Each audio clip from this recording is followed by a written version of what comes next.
So kanina nga pong 11:50 PM ay nakita natin na naglandfall na itong si Bagyong Basyang sa may Bayabas, Surigao del Sur.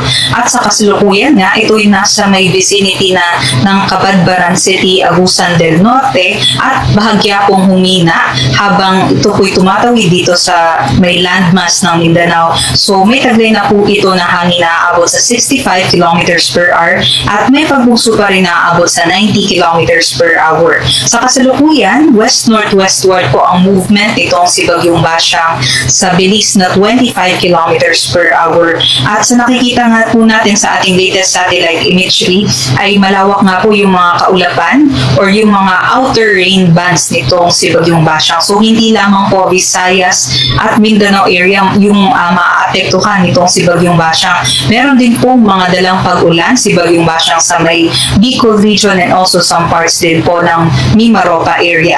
But other than that, yung ating amihan naman po ay patuloy pong umiihip dito po sa may Luzon. So expect po natin yung mas malamig pa rin po na mga temperatura ngayong umaga at possible naman po na magkaroon lamang po tayo ng mga isolated light rains. At for now, sa nakikita natin dito sa Luzon, generally, mas maganda naman po yung ating weather situation compared dito po sa may Visayas and Mindanao.